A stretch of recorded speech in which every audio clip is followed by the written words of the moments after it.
il est entendu que nous vieillissons et que pour la pérennité de ce groupe, il faudrait qu'il y ait des jeunes gens qui aient assez de coups de franche pour pouvoir prendre la relève, faire des choses qui plaisent aux téléspectateurs et continuer l'histoire de ce groupe. C'est en fait notre vœu. Nous ne voudrions pas qu'après nous, un jour où Chiteng-Sana ne sera plus là, que l'histoire du groupe s'arrête. Le groupe Salongo est devenu presque un patrimoine national qui doit absolument survivre au-delà des personnes que nous sommes.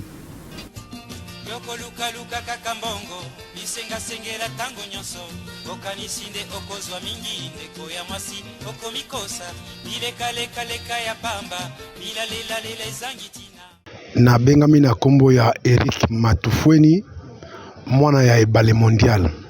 Laetitia Monzele, mwana wa Monzele 4e na ye.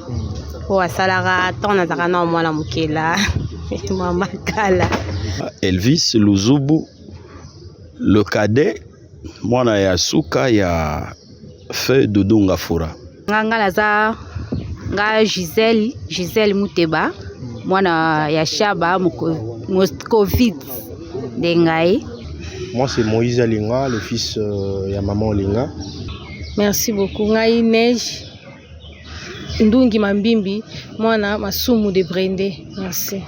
Nga komona nga Tania Esengo, la fille de maman Monoko. Voilà. Cadette na ye ndi ngai.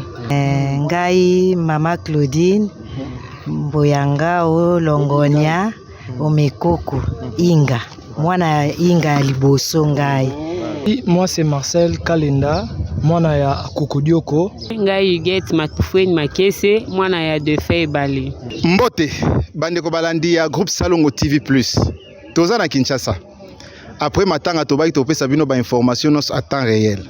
Awa toza bongo lisanga na bakoko ya Chiteng-Sana. Bana ya bandeko na bino ya acteur na actrice na bino ya groupe Salongo. Basangani balobi l'union fait la force pona ko pérenniser mosala oyo baboti na bango basalaki pe culture ya mboka na biso eleka na kokufa te ezala toujours bendele e matalikolo. Alors tokotuna bango mwa mituna muke na ndenge nini organisation ezali na ndenge nini bazotambola po ba masanga boye na mboka na biso ya moko ebangisaka. Boko banda na moto makasi mais bokomi pio après ti bomoni makelele bimi na kati wana. Alors awa tondimi teke kozala ndenge wana parce que bana oyo ne bapanga na bango bazaki na bomoko bango pe balakisi bomoko yango. Donc na matanga na organisation na bango ne baso organisaki en tout cas et pataki bato nyonso. Alors bozala toujours branché tozo le kawana pona représenter bino mwana moko na moko et puis bakoloba oyo bazana yango.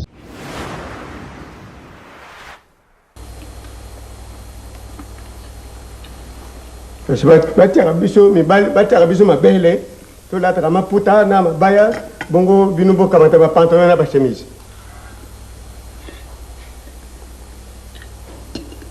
Vraiment momengo mobali na yo azali wana na mesa siko yo azali kolia okuku kamata ata ndambu eloko te upesa yalia.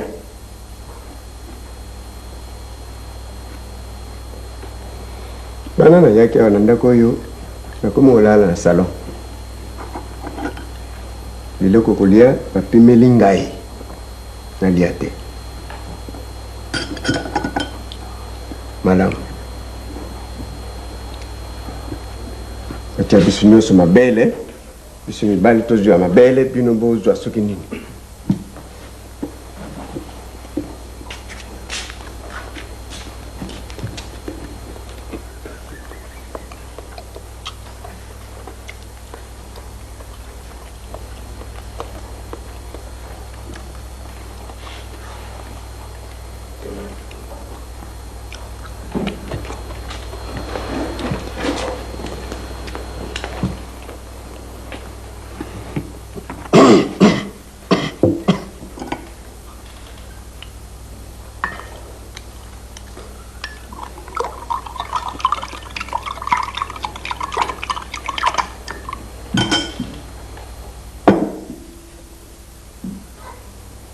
Omelette ezalaki boye.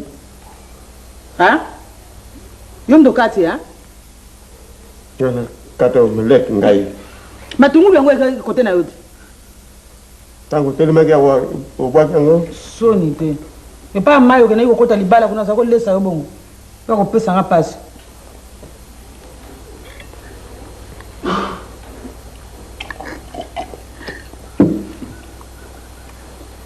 Ayibi na libe zalaki ya. Ozo libe zalaki ya ko.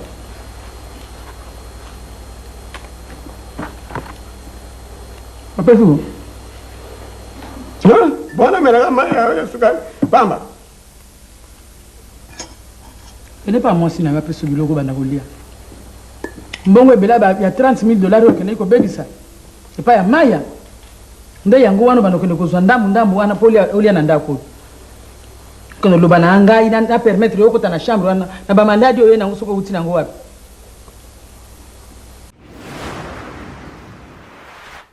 Voilà, toza ko balancer caméra na biso ya groupe Salongo TV Plus na mwana moko na mokonde to ebisaki bino akomi présenter et puis toza na quelques questions ya kutuna oyo ba ko répondre na ba préoccupation na bino ba fani ya groupe Salongo. Tozali awa na papa na biso ye tomoni azali au fourré au moulin na kati kuna a présenter structure ya groupe ndenge ezali a présenter pe vision na bango ndenge nini eza kokendela. Alors akopesa biso kombo na ye pe na mwa historique moke ya ndenge lisanga oyo ebandaki. Bonjour ndeko. Bonjour monsieur le journaliste.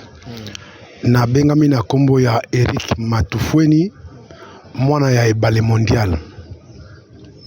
Na ali parmi tant d'autres. Nazanga mokote na bande ko mususu toza 8. Mais tosangani a pona plus mingi na structure ya autobengi ya bana ba acteur au basalaki le beau temps il y a théâtre de chez nous au esalaki bato belé ba s'inspirer nango na niveau temps national pe international, notamment ba ouest africain, ba nigérien et bato mingi ba zuba valeur wana na niveau Congo awa et que biso étant que bana ba héritier il y a oyo basalaki un bon travail na kata mboka oyo. On s'est réunis pour réfléchir dans l'ensemble pour kotala nini toko sala poto ko pérenniser ba travail ba père na biso basalaki étant que héritier et total ba faini ba nango, quels sont les défis ba nango et que quels sont les rêves ba nango et qui ils ont non accompli jusqu'aujourd'hui et biso lingi siko lelo to prendre les choses en main poto ko sala makambo ndenge ba salaki parce que bango bazaki ba repère na biso et jusqu'aujourd'hui baza ba repère na biso et to ko sala ke lobby ba kombo na bango ebunga te ba œuvre na bango ebunga te et que to ko valoriser auto bengi culture na biso ya Congo na ba diversité nango nde mwa moke to ko lobela kata na usika yango.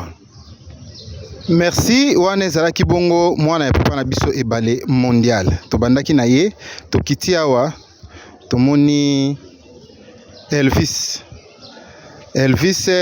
aza ko présenter te Elvis bomona ye na quelques images, quelques pièces ya groupe Salongo. Donc toyebite abungaki mais tomoni aye ko zonga lisusu a réapparaître. Toyebite Elvis moi liloba ko koloba pona tina ya moi lisanga o sangani bana ya ba comédien ya groupe Salongo pe ba koko ya chitenge sana. Merci mon membre pour la parole. Ya koloba eko ikozanga te na kati ya libota oyo na kati ya structure oyo ezali mon pepe ya sika ezali makila ya sika oyo tozo lancer. Déjà tout à l'heure nde toutaki na plateau ndenge kulutu pasteur Eric autaki ko relater biso ba objectif ainsi que ba vision. Tozana ba vision mingi te. Tozali nde na ba projet ebele na kati ya structure oyo. O lelo tozo compter déjà 7 ans depuis structure oyo ya bana. Il y a artiste, il y a groupe Salongo, banda ezala créé, tozo avancé na ndenge longo bani na bolamu na kati ya unité na kati ya bolingo nde tozo avancer.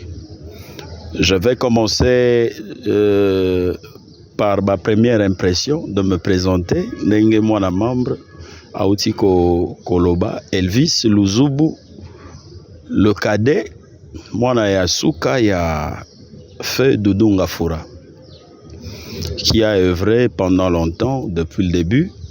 Il y a 1974, il y a début à groupe Salongo ti Kino Atika Gibiso na 2007. Lelo na rebondir moke na maloba elamu ya sagesse pe intelligence ya Kulutu Eric nenga lobaki na vision ya biso d'abord structure oyo. J'aimerais ajouter kaka moi 2 points. Ya liboso, nous ne sommes pas là oyo to basé vision moko kaka ya ko pérenniser les œuvres et les images. Hein, ya baboti na biso ba oyo bakenda surtout ba oyo bazali susute lelo na se amoy to garder comme on a bango, c'est ça, pérenniser. Là nous parlons en français. To bate la ba valeur na bango, ba œuvre au ba salagi, parce que il y en a qui dit un artiste ne meurt jamais. Atikalaka vivant parmi nous à travers ses œuvres. De baba oba na biso, ba papa na biso, ba maman na biso, ba salaki et belé bazana nous vivants. Ainsi biso ndenge to sangani o lelo tozo compter 7 ans. Tozaka wana te pona ko pérenniser image ba valeur et ba œuvre ba sala toza lisusu wana pona ko soutenir ba o baza vivant balembi makasi ezate biso na makila asika na mon pepe asika toye na yango na bosenga na biso pe tozali nango na bakonzi ya mboka, parce que avant 1974, avant groupe Salongo et Salema, moi je me souviens, nous avons l'historique, il y a papa Nabiso, hein, papa Masumu, Vieux Doudou, maman Bomengo, Bangonyo Soana, papa Balé, bazala qui ba revenant, il y a groupe théâtre national Mobutu Sese Seko. En tout cas, tant au groupe Salongo et Salemi, ti na moya lelo, nous savons, toye biango, nous sommes congolais. Groupe Salongo et Boti, Banzete, Belé, Boti, Barasine et Belé tout autour na yango, à travers le monde, à travers surtout l'Afrique. Nous avons vu la fois passée, Ndekoya, ma famille, Baluka Ikoyawa, Po Baloba Pe, Bagou, Michel et les autres, Baloba Kike, Baidol Nabiso, Tito Bandi œuvre, c'était le groupe Salongo. Nous avons vu artistes nigériens, Mike, Mama Oyo, Mère Double, Mama Passa, Bangonyo Soabayaki, Bazalaki derrière le groupe Salongo. Mais pourquoi pas aujourd'hui? Groupe Salongo Loko Azali porte-étendard, il y a théâtre.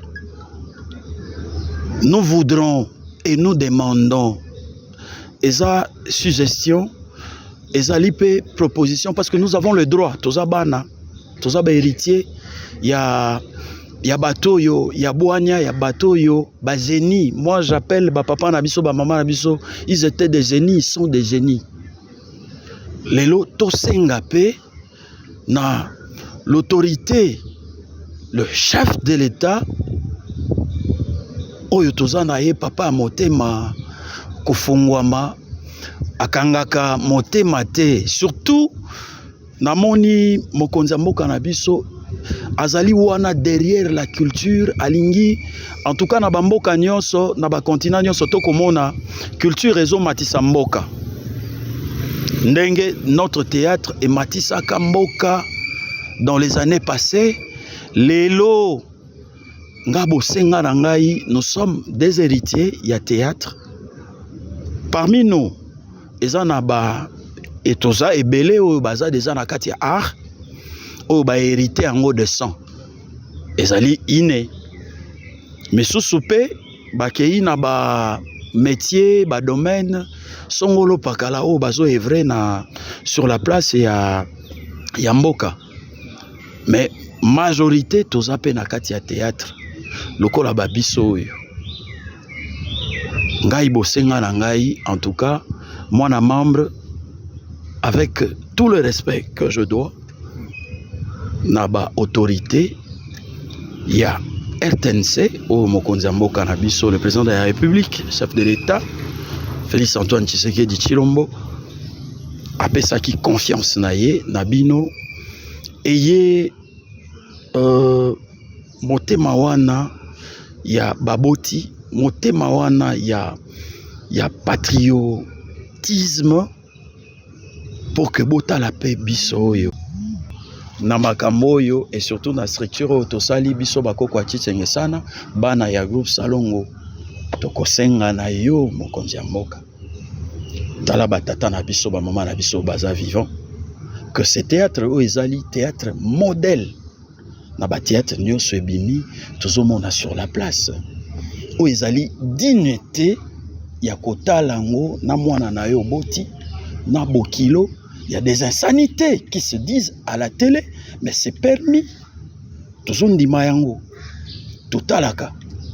Mais banda, le groupe national, le groupe théâtre national, na groupe Salon Onenge et Prolonzaki idée wana, bazaki na idée, obe yako éduquer masse na ndenge longo bani. Ce qui groupe Salongo ya lelo o ezali na la une scène nationale ezonga lisusu na maboko ya yo mokonzi ya mboka ezonga théâtre national Félix Antoine Tshisekedi Tshilombo biso pe bana tozana ba junior pour seconder et soutenir ba papa na biso na œuvre tozana ngo to hérité na bango. Merci beaucoup. Merci. Merci. C'est message de l'équipe. C'est ça. Andeko na biso ndungi mambimbi masumu. Merci bandeko ya koloba mingi ezate déjà frère nanga alobi déjà ebele ya obakse ezate nosenka merci na mamu nyonso toelekaki samba za lokumu. Merci beaucoup ngai Neige ndungi mambimbi mwana masumu de Brende. Merci. Bonjour, bonsoir la famille. Bisikanyas bonjour la nanga partout dans le monde entier. Et on a passé par la salutation na ma grande sœur nanga Yama Jolie depuis Belgique et puis na beau-frère nanga Nanga Mingi. Mon thème ya grande sœur nanga Yama Jolie et puis à ma grande sœur aussi Sarah Linga depuis UK. Et namoto nanga moko ya kati Joshua. Ouais, ya roloba mingi ezate. Moi c'est Moïse Linga, le fils ya maman Linga. Déjà grand nanga Elvis Dudunga Foura DGC à lobby. Et mokonza mboka talara maramoneng ezokendele pour la solution et routara pas nae et puis na DG à RTNC. Parce que belé bazali awa na biso mona kini un peu toujours ça la té mais ce qui DG RTNC a le bien quelque chose pour na biso pour biso ba maman bazo kende ba papa bazo kende ba biso ne muto kozala wana pona to tombola toujours kombo wana er mutazo mona toujours refléter directement image ya ba parents na biso. Les lots la marambo à théâtre, mais bah papa, bah maman, bah souffrir, oh bah bénéficier même pas dans les locaux, bah bénéficier même pas dans les locaux. Mais tant que biso bana, tous les kilomètres sur la télé, et puis encore nazar jusqu'au nazar au pesa sous et force makashi, la famille bolingo. Maman kei, menzamba zali na bino, aroti kabinote. Aza toujours na bino bolingo régner toujours envers bino nyonso nde bozawana et le moko te kabola bino car ne komba maman ndenge zaki bolingo bongo bolingo René na bino c'est déjà la famille déjà maman wana zali te na robengi maman wana ya théâtre non wana maman nanga c'est vraiment ma mère. Ça veut dire maman la kisanga te non te o camarade nanga te maman ibisanga ke non oyo ndeko nangai. Vraiment ya roloba mingi ezate nazalanga vraiment ya roloba mingi yate mais DG ya RTNC maman na biso toza bana na yo toyebi ke pa na yo solution ekopesama. Et puis merci lisusu na fondation Denise Nyakero na bolamu nyonso za kosala mpona bamama na biso na bapapa na biso déjà ya kozwa bango soin ya ko situation moko te oyo ekolekela yo oza toujours na bango et nzamba bakisa lisusu ebele alongola ba ina ne nyonso na ba ex na nga apesa yango fali pupa di Cap la Merveille. Merci. Alors bandeko na mwa précision muke toni toloba bana oyo nyonso bomoni bazali awa bazali bana ya acteur na actrice ya groupe Salon. Parmi d'autres batika biso mais mingi bazali pe en vie mais batikali mingi te batikali moke penza ya kotanga. Alors musala kitoko ba boti na bango basali tolingi te musala wana ikende kaka boy. Alors bana bango batelemi balobi il faut batombola bendele mokonzi ya mboka surtout mokonzi ya mboka yo olobi ke ozalaki fanatique ya groupe Salongo et bercé bino bana bango. Alors tozo continuer ko tambisa micro na biso to tuna bandeko toza toujours na extrême o ezani na extrême droite na nga hein. OK nazo tuna toucher ye azali awa ye pe akopesa mwa liloba muke na ndenge azomona pona lisanga na bango nde basangania. Ouais, merci vraiment ndeko Yannick Malé ndeko mo atika biso te. Vraiment on est là toza en famille batu lobi mingi bakamori vraiment biso po misu bayebaki biso te bamoni biso kaka na matanga ya mama na biso bolingo biso ozalaka déjà toza déjà association oyo eza déjà réunie ya banda kala pa essaie déjà 7 ans donc toza ba organisation na biso mosusu batu bayebi te mais toza na ba soutien te o ba doit soutenir biso tant que toza ba héritier ba les endroits oyo tokoki ko bénéficier na babolamu o ba mama na biso basala ba papa biso basala so totali bien bango basala pe lokola ba messieurs ba dika déjà mas baso dike mas ba professeur baso tangisa batu nde tozora ba docteur ba professeur baza batu moyo on néglige bona mboka te parce que docteur aza donc vie ya mutu à part nzambe nzoto beli et c'est un docteur nde tozora mécanicien mutu que ce problème mécanicien donc un peu ça ba professeur baso pesa mutu maele basali mingi nga souci moko sala nga gros appel souci ya batu tout monde na o basala rande to ki groupe Salongo tout monde cité Salongo mais cité Salongo na komba groupe Salongo pour animité ba pesa ka groupe Salongo ba mama wana ba papa wana na ba o ba kufi ba zue logo te pour ni ba bénéficiaire te na ba mama pangu ba bénéficiaire na ba bien moko bo e so reconnaître bango ki na o basala donc ba zue récolte na ngona semence so ba lonaki biso to sa petite plante auto bingina pépinière ya bango to bénéficier na ba mukala wana so so ko tie logo te parce wana isa pasi moko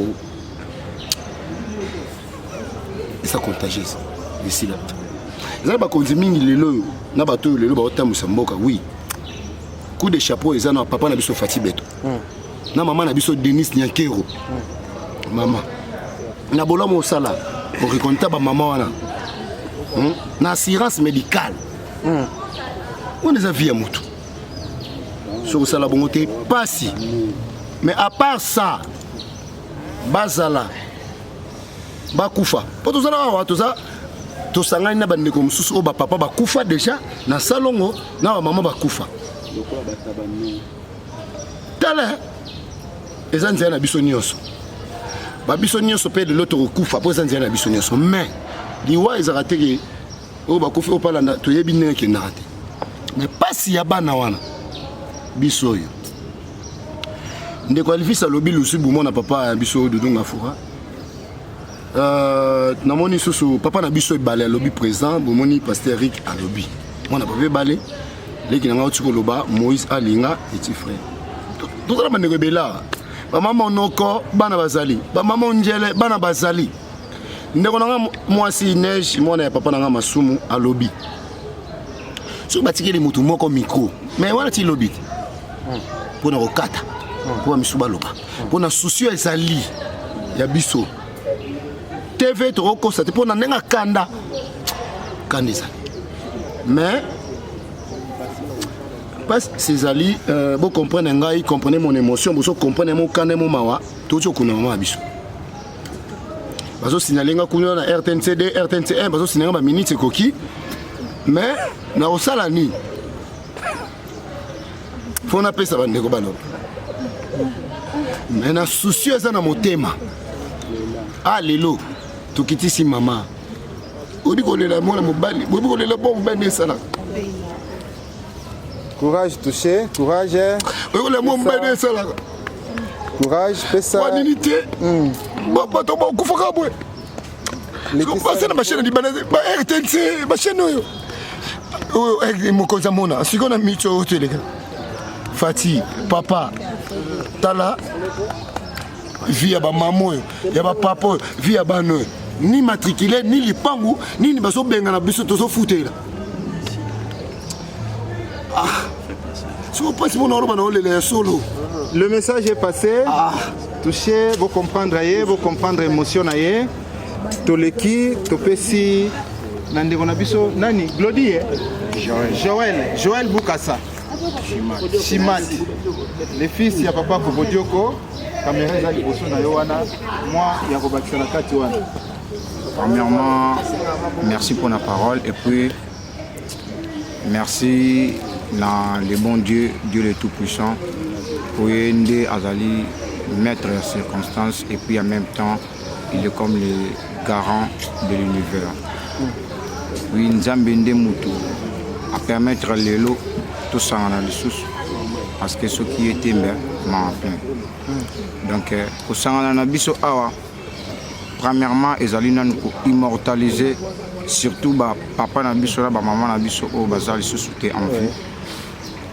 Et tant que makila wana o iza kati na bango, ndiango iza kati na biso tokoki kotika te o bango basalaki na pona mboka na biso et les kaka boye donc na ndenge mo boye ka loi ndetse lo monter salami na sens wana nde yango bomoni biso tosangani boye liboso ya bilili mpona koloba na bandeko surtout bato basungaka bato ya kosunga bango ye en tout cas bato ya kosunga bango ye et puis merci lisusu donc na mutu oyo azwaki likanisi ya korassembler bato oyo les enfants de groupe Salongo. Et en tout cas, Nzambe atia loboko na oyo na lisanga oyo et puis abakisa intelligence et sagesse et idéologie na oyo zangi tili bandeni ya ko kende sous libosi. En tout cas, merci. Bon, ngai Allégresse Bendele babaye. Bon, naza mwana ya mama Bomengo. Na roba ebelete parce que po bandeko musupe fo mwa tamu kepi baloba. Oh nyonso surtout bandeko nanga balobi bomoni déjà na obetaka sete moka ya muke ya Soneka oyebi ke bana bandeko mususu bazali awa bazwaki eloko te nini na bango ebima te mais bato mosusu bazwaka ya baacteur mosusu bazwaka oyebi ke toyaka mpe na mama kuna na Soneka mais ti lelo suite tozwa te na sokoda mpe suite na tozwi te mais loko na osengaka biso oyo toza donc boyebi kaka ndenge bosala oyo yanga ya kolobaka yango wana. Merci Allégresse toyawa toshikiti na ndeko na biso Eric Makiese mwana ya papa na biso kidiamfuka via kala alors ye pe akopesela mwa muke. Merci mingi pour la parole vraiment nzamba songi biso tomona ni sur lelo. En tout cas vraiment bandeko déjà balobi mingi ningi ko baseza ma to basa muketo to kulepe na temps parce que toza mamsi ko sala liboso tozaka na ba regret mingi komona lelo oyo modèle parents na biso basala pour mboka oyo parce que ezaki théâtre de chez nous, théâtre numéro 1 na Congo na biso groupe Salongo. Mais lelo oyo toza wana bandeko no surtout toza na regret makasi bakipaka biso te batunaka biso te balandelaka biso te. Donc tebite même porte ni tori kobeta yango wana moni groupe na biso oyo groupe Salongo Junior 7 ans déjà nzamba zo songa makambo ezokende bien.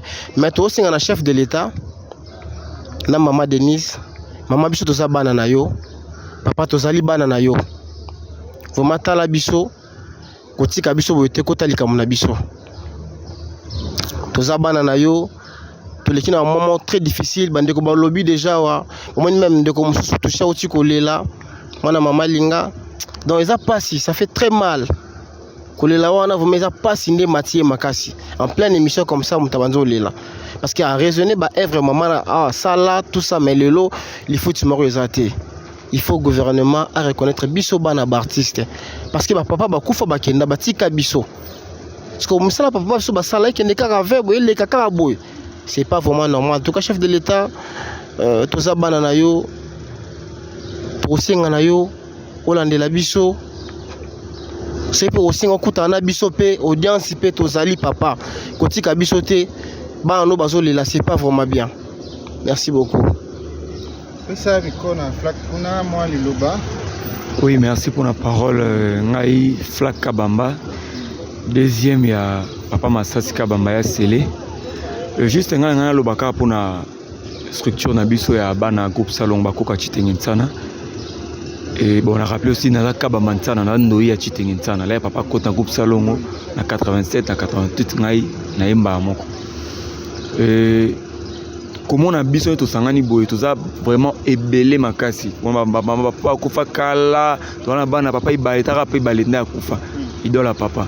On a kala mais toi na bana bango lelo toi na bana maman monoko toi vraiment ebelé il a que ça que toi vraiment bolingo biso ba parents na biso ba lakisa biso bolingo ba parents so ba lakisa biso yango biso bana toi non to ke ba congé kuna ta papa dudu ke congé ta mabo mengo kota mama nzele donc ma bolingo ba parents so bazaki nango yango biso to kit nango bana mais so tali ki ba parents na biso ba edika mas na ndenge moko ya bien ba théâtre na bango ba blo na bango ezaki blo ba bêtise te blo ba n'importe quoi te bablo retenir to komina kilelo boy komi o aboke mutu mbasu o ya aboke mutu maladi mona boya koko loba akokende côté ya mama boyete poso akekuna obanga mona ba tele poison na biso zaki oke ota malinga ota longolanga couche donc à light donc ya ko to loba te ba yebi donc vraiment to zaki bongo do groupe Salongo ba parents na biso ba lakisa biso bolingo ba parents so ba lakisa biso ngomoni biso lo to sangana ba parents ba kufa kala na ba kuto kufa récemment biso nous sommes toujours ensemble on moto senga ke ba kondi ba autorité ba sunga biso parce que ba parents so ba sala ba œuvre makasi na kata mboko eti le etikala et puis groupe Salongo etikala et la meilleure troupe etikali meilleure troupe de tous les temps il y a RDC puis la groupe oyo et ba ndeko le kana chaîne ezaka moko OZRT vraiment le ko la parents na biso so peut être bazui grâce à un bénéfice à oyote bapandeko bakufa ngome biso bana to kitana moi na makambo na misala o bapara na biso vraiment basalaki vraiment on aurait koloba vraiment yango na merci. Merci Flak, faute de temps tozo kolekisa micro na bandeko na biso ba mi présenter na moi lombango parce que na télévision ya Kande Ngonga. Alors tozana maman na biso wa notre sœur Iguette Makiese. Soy botali longi ezolobela mino quelque chose. Maman Iguette mbote na yo. Mbote papa. Moi liloba soki ezali ya kobakisa pona moi rencontre ya bino. Ah oui, liloba ko zanga te ngai Iguette Matufweni Makese mwana ya de fei bali. Tala kaka lelo to sangani boye na tina ya kusukisa makambo tozaki nango ya matanga ya Tantine Bolingo.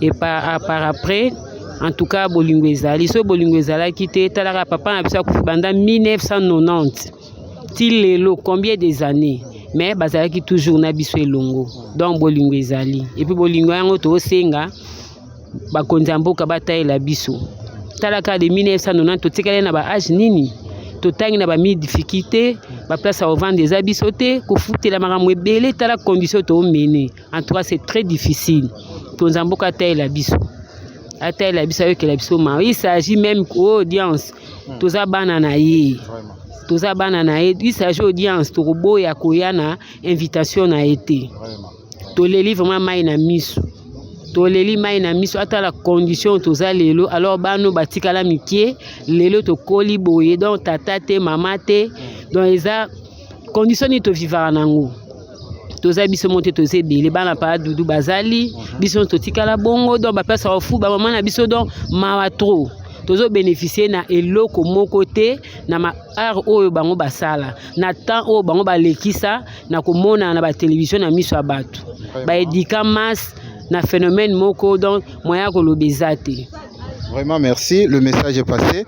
Tozawa na moko ya biso Marcel Marcel oyo ya koko emoka zai ko boaka koko dioko aloba mwa liloba muke. Alors merci, moi c'est Marcel Kalenda, moi na Kokodioko et je sais que papa Nabiso a Tiki Biso en 2023, donc tout ça en 2025, ça fait déjà 2 ans qu'on n'est plus avec papa, mais au moins par la grâce de Dieu, on est dans cette famille, il y a Bana, il y a groupe Salongo, Bana Bacter, donc si vous remarquez, je suis le plus jeune d'entre tous ceux qui sont là. Mais quand même, on arrive à s'entraider, à être unis et à se soutenir. Mais nous parlons le même langage, c'est que nos parents n'ont pas bénéficié de ce qui leur revenait de droit. Bisoba Natoye, tout s'organiser pour non seulement pérenniser ce qu'ont fait nos parents, mais aussi revendiquer ce qui nous revient de droit. Si les chefs de l'État, si les autorités, si les ministres, nous avons les ministères de culture et art dans notre pays, il y a la RTNC qui chapeautait le groupe Salongo, pourquoi pas nous reconnaître? Pourquoi pas faire quelque chose pour nous qui sommes enfants de ceux qui ont fait des choses grandes dans ces pays? En tout cas, nous plairons, nous demandons, nous prions à vous qui nous regardez de faire quelque chose pour nous. C'est la meilleure des choses que vous pouvez faire. Merci beaucoup. Merci Maloba Moko Tre Kilo. En tout cas, Toza Awa na Tania moi liloba muke pour na rencontre na biso ya lelo.